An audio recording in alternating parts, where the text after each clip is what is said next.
to be covered by God and walk in the area of your destiny, you can't be limited to just working with people who look like you or think like you or vote like you or dress like you. You got to get out the box, because God's going to use a whole lot of people to bless you, to move in and out of your life, and you can't be narrow or one-dimensional. This is a coat of many colors.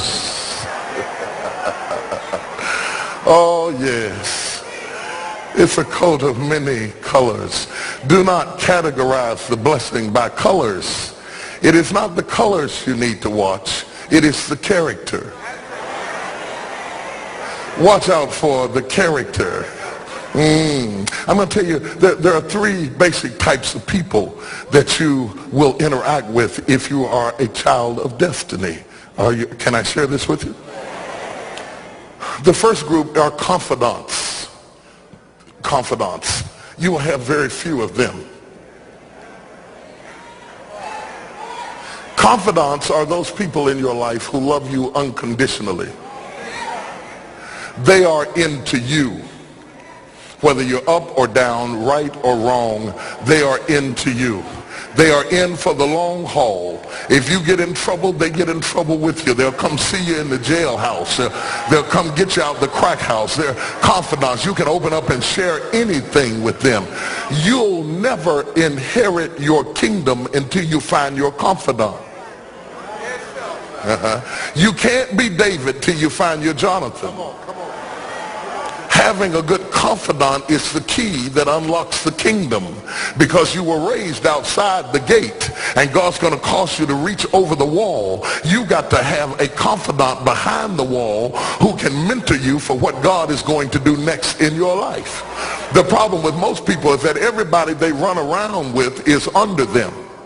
And so you are forever feeding people who can't feed you. And after years of feeding them, they begin to drain you. You got to have somebody who can feed you so you can feed somebody else. Oh, y'all don't hear what I'm saying. Am I talking to anybody in here? You need the confidant then. The confidant is those few people that come along in your life that are for you. They are with you. They are intimately intertwined in your life. They are there to make sure that you reach your destiny. They will confront you. They will get in your face. They will get in your business.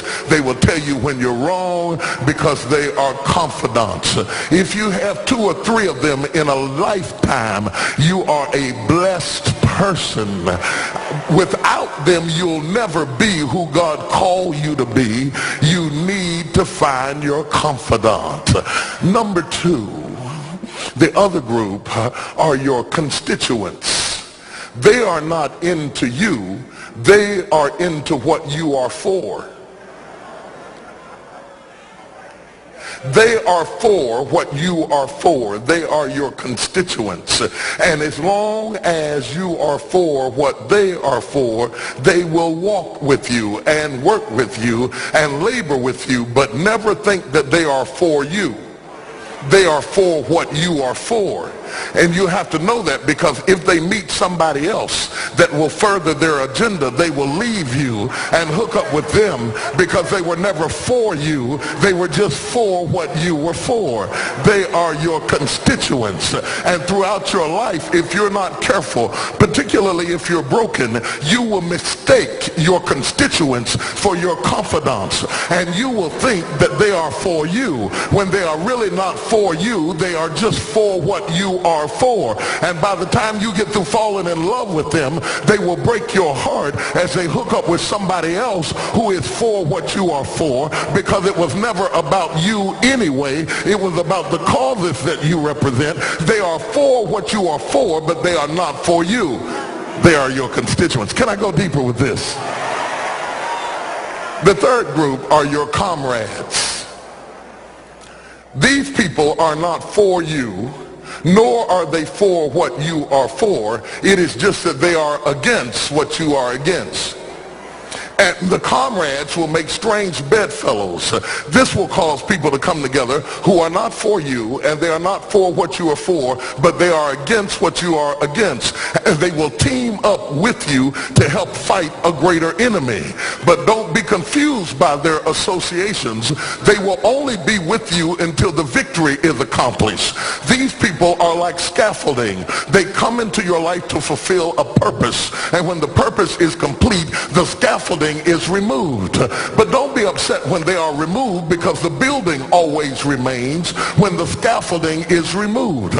What I'm saying to you, my brothers and sisters, expect the constituents and the comrades to leave you and desert you after a while. Don't be upset when they don't react to your dream the way you expected them to, because they were never really with you in the first place. Be careful then who you tell your dream to, because if you tell your dream to your constituents, they will desert you and try to fulfill the dream without you. If you tell it to your comrades, they won't support it because they never were for what you were for anyway. If you find a few people in your entire life with whom you can share your dream with, you are a blessed somebody. I can tell you how to identify people who are really for you.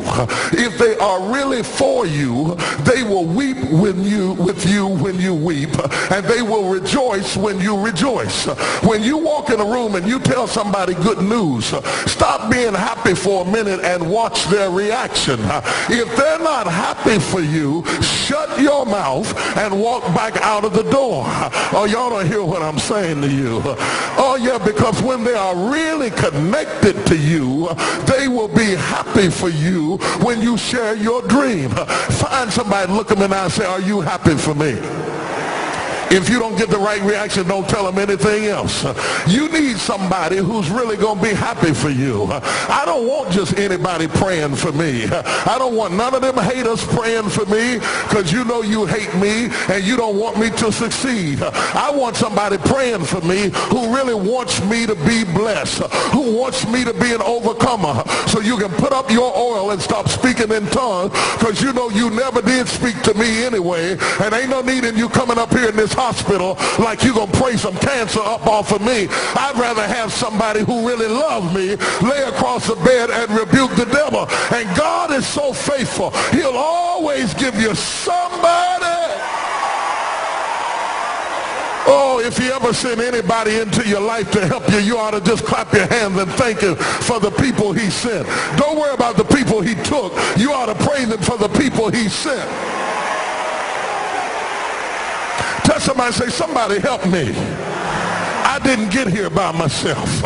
Somebody helped me to get here. Somebody taught me how to stand. Somebody got me behind the gates. Somebody taught me the protocol of the palace. Somebody encouraged me when I felt like dropping out of school. Somebody helped me when my back was up against the wall. Somebody mentored me when I was going through a divorce. Somebody helped me when I was going through a crisis. God is so faithful that he will never leave himself without a witness. He will send somebody.